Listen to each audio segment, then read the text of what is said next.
Tal como prometido, a Escola Bíblica volta a estar no ar, quer no Hope Channel Portugal, quer também pela Rádio RCS. É sempre um privilégio muito grande podermos estar consigo.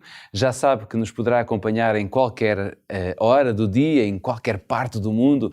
Basta passar pelos Facebook da Rádio ou da Hope Channel, encontra-nos lá todos os dias, porque queremos trazer até si o que de mais importante nós descobrimos no livro de Romanos. É este o livro da Bíblia que estamos a estudar ao longo destes episódios, porque ainda temos muito para contar sobre o livro de Romanos. Precisamos sempre de ter connosco o nosso convidado permanente, o pastor Pedro Esteves. É com ele que nós conversamos. Olá Pedro, mais uma vez obrigado por estares connosco. Qual é o sumário de hoje? Hoje vamos tentar compreender alguns dos termos, das expressões mais importantes na linguagem bíblica, especialmente em Romanos, claro, para falar de justificação pela fé. Compreender essas expressões pode ser muito importante para compreender este tema.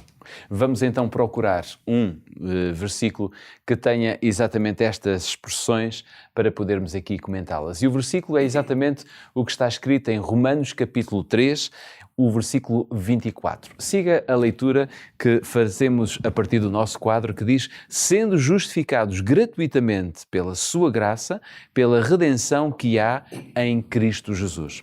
Pedro, realmente este versículo usa expressões muito ricas, podemos assim dizer, isto dentro do contexto do que é o Evangelho.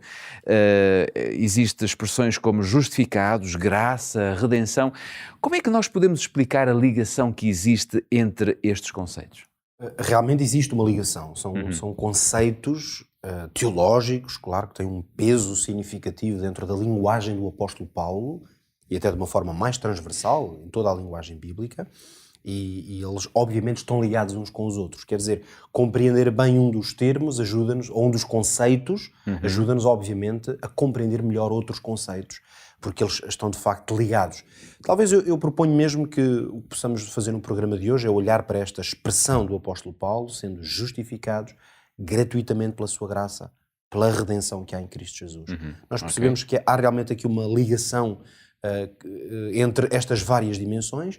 Talvez possamos tecer aqui alguns comentários e explorar ideias a propósito de cada um destes temas. Vamos começar pelos justificados. Justificados. O apóstolo começa, obviamente que este é o grande tema global que estamos a estudar, e o apóstolo diz que somos justificados. A seguir vai usar outras expressões, começando gratuitamente pela sua graça, e depois qual é o meio que nos permite fazer isso, que é a redenção que há em Cristo.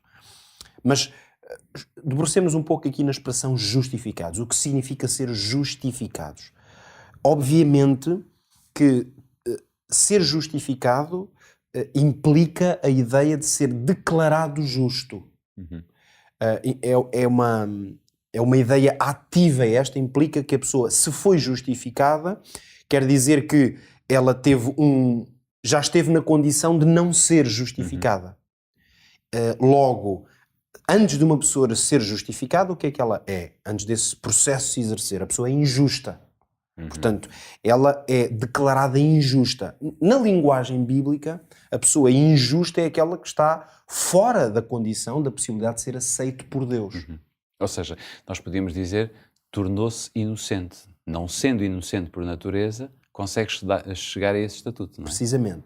A pessoa que era totalmente inaceitável diante de Deus, pela sua condição, a sua culpa, se há um processo através do qual ela é justificada, isso quer dizer que ela é declarada justa. Então, a questão não é tanto como é que a pessoa obteve a justiça, se ela é justificada, alguém a declarou justa.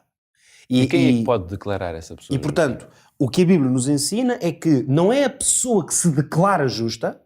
Portanto, esta imagem talvez agora nos ajude a compreender melhor a diferença entre justiça pelas obras da lei e a justiça que vem pela fé em Jesus Cristo. Ou seja, a pessoa não pode fazer nada, nem apresentar nada, pelo qual diga, ok, está aqui um documento, ou eu alcancei alguma coisa, e eu a partir de agora declaro-me justo. Esta formulação é impossível de fazer. A pessoa tem de ser por outro, e este outro é por Deus, declarado justo, para que se torne aceitável diante de Deus. Eu gostava de introduzir aqui uma ilustração que nos pode acompanhar aqui ao longo da explicação e talvez até em alguns próximos episódios, porque é talvez assim muito terra a terra. Há um contexto onde ainda hoje nós usamos a palavra justificado, que tem a ver com o contexto escolar, quando nós, os nossos filhos, quando estamos na escola, se faltamos a uma aula, obviamente que há uma penalização. Sabemos que as regras determinam, por exemplo, que há um número limite de faltas. A pessoa pode faltar algumas aulas, mas há uma pequena conta que está feita e a pessoa tem um limite. Por isso é que existe a figura de faltas justificadas. Ou seja, se justificar as faltas, não está dentro do processo. A penalização. Enfim, e as consequências vão ser apagadas. Então, isso talvez nos ajude a compreender. Se eu falto a uma aula, quer dizer que efetivamente eu estou em falta para com o sistema, para com o professor, para com o sistema de ensino, eu estou em falta. Porque era suposto eu estar e não estive lá. Portanto, eu estou numa condição de desfavor. Isso aí ninguém me pode retirar. Se era suposto eu estar e eu não estive, já ninguém me pode retirar essa culpa, vamos dizer assim. Estou numa condição de faltoso. Ok. Agora, quando por algum meio eu sou... a falta é justificada, o que é que esse processo vai permitir? Que eu, ao ser declarada justa a razão pela qual eu faltei, automaticamente eu não vou sofrer a penalização. Quer dizer que o professor não vai prejudicar a minha nota, quer dizer que a minha avaliação e o meu processo, digamos, educativo não vai ser prejudicado pelo facto de eu faltei. Eu efetivamente faltei, mas alguém declarou como justificável e a partir desse momento eu deixo de estar naquela condição que eu estava anteriormente. Por isso, vamos avançar agora para a segunda expressão que aqui nos aparece, que é a expressão graça. Como é que esta justificação se vai processar? O apóstolo Paulo escolhe esta formulação, é gratuitamente pela sua graça, que é quase um pleonasmo, porque isto são duas expressões que são mais ou menos equivalentes, porque graça também implica um favor imerecido ou gratuito. Claro. É isso que graça implica, ou seja, implica que o favor que me foi concedido foi de forma graciosa, ou seja, eu não pude retribuir alguma coisa. Por isso é que Jesus é o expoente máximo da graça de Deus. Porque foi um favor que foi concedido a toda a humanidade sem que fosse merecido. Nós não dissemos algo do género, não, nós queremos que Jesus venha à Terra porque nós precisamos e temos razões para isso. Não, nós não merecíamos isso. Não estávamos em condições de pedir a Deus que encarnasse num homem e que aceitasse viver e fosse morto. Nem podemos retribuir. Nem temos capacidade para retribuir tal favor. Agora, usando ainda a nossa ilustração, eu poderia dizer o seguinte. Ok, existe a tal figura de uma falta, uma aula onde eu não fui, e pode ser justificada. Mas há um problema, é que eu não tenho uma razão válida para a justificação. Vamos imaginar este cenário.